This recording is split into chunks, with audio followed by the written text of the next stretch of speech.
फरीदाबाद में नगर निगम में senior deputy mayor के चुनाव का मामला सरकार द्वारा मांगे गए स्पष्टीकरण के जवाब में पार्षदों ने रखा था पक्ष।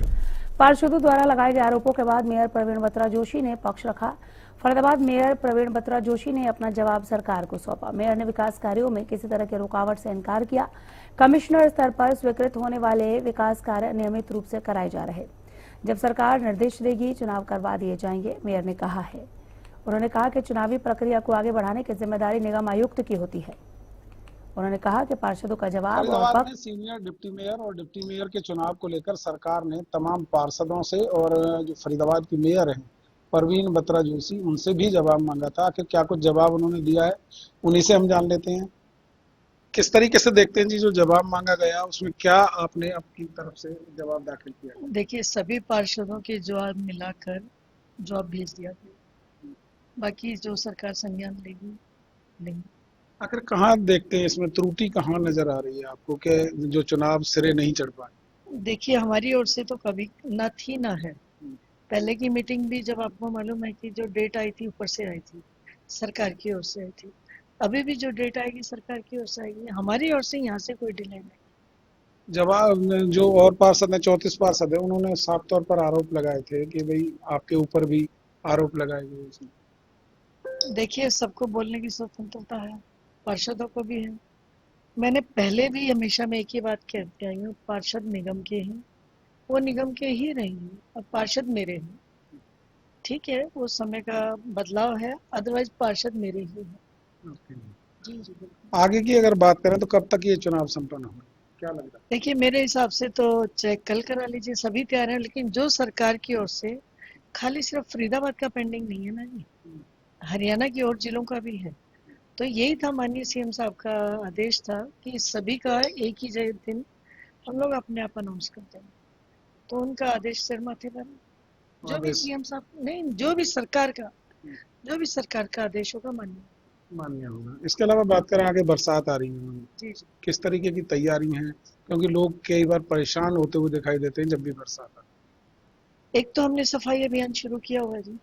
आज भी मैं सुबह सेक्टर 15 के माननीय हमारे पार्षद कुलदीप सानी जी ने 3 दिवसीय कार्यक्रम रखा हुआ है ये सफाई अभियान का। आप जाकर देखिए, पार्क में सराउंडिंग बहुत सुंदर आज वातावरण था वहाँ का। और जो भी उनको इक्विपमेंट चाहिए होते हैं, ट्रैक्टर, ट्रॉली, हमारे सफाई कर्मचारी सभी वहाँ उपलब्ध थे। और इसी के मद्देनजर हमारा जो मेन यहाँ वाटर लॉगिंग का रीजन है, नाले हैं शहर के छोटे बड़े जितने भी हैं, अभी लगभग 20 मेन नालों की सफाई हो चुकी है और आगे कार्य निरंतर है। ये कार्य लगभग मार्च के फर्स्ट वीक से स्टार्ट है। क्या ऐसे पॉइंट चिन्हित किए गए जहाँ ज्यादा जलभराव होता है?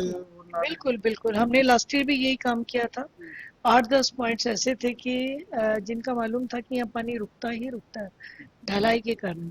जैसे एनएचपीसी था आपका, ओल्ड का नीचे था, आप खुद पत्रकार आप बता पाएंगे, सूरजकुंड का था, ये रोज का चामुंड का था। तो जो भी 8-10 जगह चिन्हित थी हमने उन पे, उसमें मेन रीजन क्या था, नाले ही थे। जब नालों की सफाई हो गई तो स्वाभाविक है वहाँ आधा घंटा भी पानी आज भी नहीं रुकता है।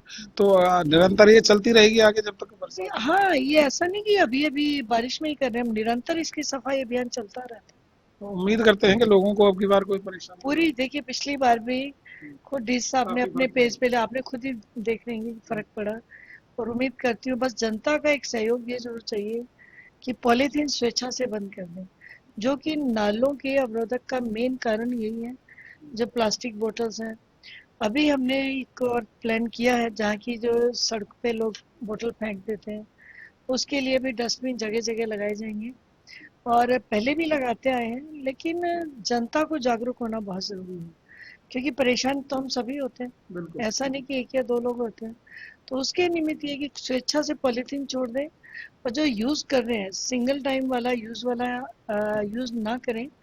दूसरा, जो भी लेते और फेंक देते हैं कहीं भी, वो ना करें। ये इसके लिए सभी से आग्रह है जी। तो साफ तौर पर कहा है कि जो चुनाव है वो जब सरकार चाहेगी, सरकार के आदेश होंगे तो चुनाव तुरंत संपन्न करा दिए जाएंगे। दूसरी तरफ लोगों से अपील की है कि वो नालों के अंदर पॉलीथीन बिल्कुल भी ना फेंकें। उसी के कारण ज्यादातर जगह पर जो है परेशानी आती है। जो जलभराव होता है, बरसाती पानी है, वो उन्हीं के कारण भर जाता है। क्योंकि नाले जो है पॉलिथीन के कारण बंद हो जाते हैं, इसलिए लोगों से उनकी यही अपील है कि पॉलिथीन को कभी भी नाले के अंदर ना डालें। फरीदाबाद